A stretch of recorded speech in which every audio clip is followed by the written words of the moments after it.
4 मई 2017 को army chief और वजीर आजम की मुलाकात में तय पाने वाला फार्मूला ताखीर का शिकार हो गया। वजीर आजम के दिल में तराजू रिजेक्टेड के तीरे नीम कश से बदस्तूर लहू रिश्ता रहा। दर्द फजू होता रहा।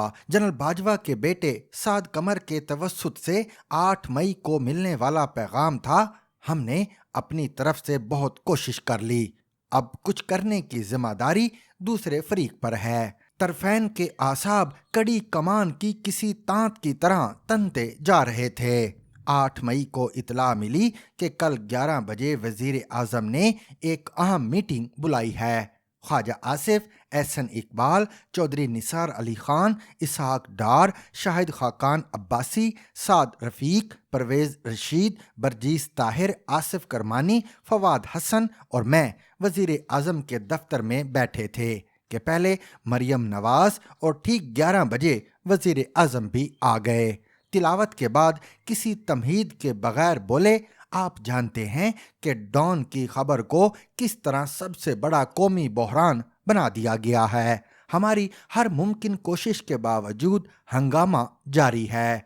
उनकी जिद पर हमने परवेज रशीद के खिलाफ कार्रवाई की, फिर इतनी बड़ी कमेटी बना दी, उसकी सारी सिफारिशात भी हमने मान ली, फिर ये रिजेक्टेड का ट्वीट आ गया।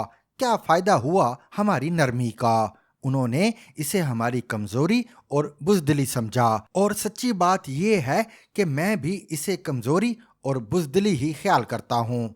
अचानक मेरी तरफ इशारा करते हुए कहने लगे, इस मामले में इरफान सिद्दीकी साहब ने भी खासा अहम किरदार अदा किया है। जनरल बाजवा किसी जमाने में इनके शागिर्द रहे हैं। मेरी और आर्मी चीफ की मुलाकात भी हुई, कुछ बातें तय पा गईं, किसी एक पर भी अमल नहीं हुआ।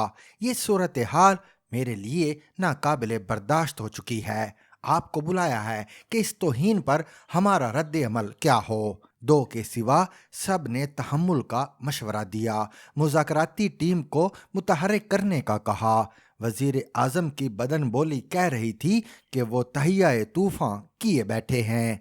मीटिंग खत्म हो गई। मेरा बाजू थामे रिहायशी हिस्से के ड्राइंग रूम में आ गए। इसहाक डार, परवेज रशीद और फवाद को भी बुला लिया।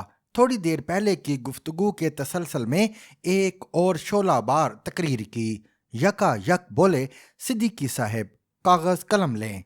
मैंने मेज पर धरा पैड उठाया, जेब से कलम निकाला, बोले प्रेस रिलीज तैयार करें, बताएं कि सीनियर क़यादत से मशवरे के बाद वजीर आजम ने रिजेक्टेड के ट्वीट को फौज के हलफ के मुनाफी और तौहीन आमेज करार देकर जरूरी कार्रवाई का फैसला किया है। लिखें कि एक मातहत इदारे की तरफ से ऐसा गैर आईनी इकदाम रियासत के खिलाफ जंग है। लम्हा भर को रुके तो मैंने कहा, मियाँ साहब मेरे ख्याल में इस तरह का प्रेस रिलीज।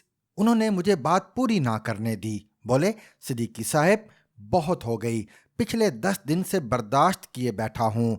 प्रेस रिलीज में ढेर सारा बारूद भरने के बाद बोले, अभी कंपोज करवा के जारी कर दें, पहले मुझे दिखा दें। मैंने प्रेस रिलीज तैयार करते हुए फवाद से अपने खदशात का इजहार किया तो वो कहने लगा, सर मैंने भी कभी पीएम को इस कदर गुस्से में नहीं देखा। अगर उन्होंने आपकी बात नहीं मानी तो किसी की नहीं मानेंगे, अब होने दें जो होना है। तभी मैंने और फवाद ने एक हिकमत अमली तराशी। अंदर से हुसैन नवाज को बुलाया, उसे एतमाद में लिया। वजीर आजम ने प्रेस रिलीज की एक कॉपी हाथ में ली। फवाद हसन ने बुलंद आवाज में ख्वांदगी की। मियाँ साहब बोले, ठीक है इशू कर दें। मैंने एक बार फिर दरसे हिकमत का बाब खोला। 2-4 जुमले ही कहे थे कि वजीर आजम बोले, सिद्दीकी साहब अब इन बातों का वक्त गुजर चुका है।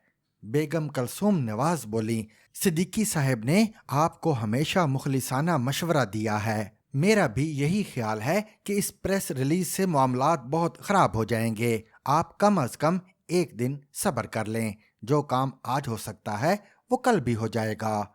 नवाज शरीफ उठ खड़े हुए, खुद कलामी के अंदाज में बोलते हुए अंदर को चल दिए। जो मर्जी है करें आप लोग, पता नहीं कब तक ये तमाशा लगा रहेगा, कब तक हम ये जिल्लतें बर्दाश्त करते रहेंगे। فواد کے کمرے میں آ کر پریس ریلیز کی ساری کاپیاں کاغذ کرش کرنے والی مشین میں ڈالیں، جس کی گرر گرر مجھے مترنم موسیقی جیسی لگی۔ گھر آتے ہوئے میں نے سعد کو ٹیکسٹ کیا، بابا کو بتا دو صورتحال اب میری دسترس سے نکل چکی ہے۔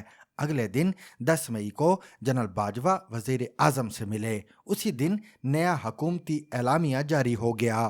اس میں عسکری تالیف قلب کے لیے پرویز رشید کی معزولی کا دلکشا جملہ بھی شامل کر لیا گیا۔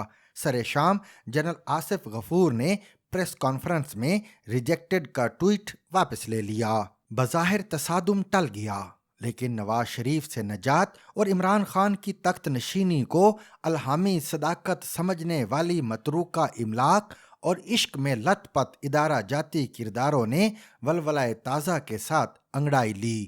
ریجیکٹڈ ٹویٹ کی واپسی پلٹن میدان میں جگجیت سنگھ اروڑہ کے سامنے ہتھیار ڈالنے سے بھی بڑی ذلت، بڑا سانیہ قرار دے دی گئی۔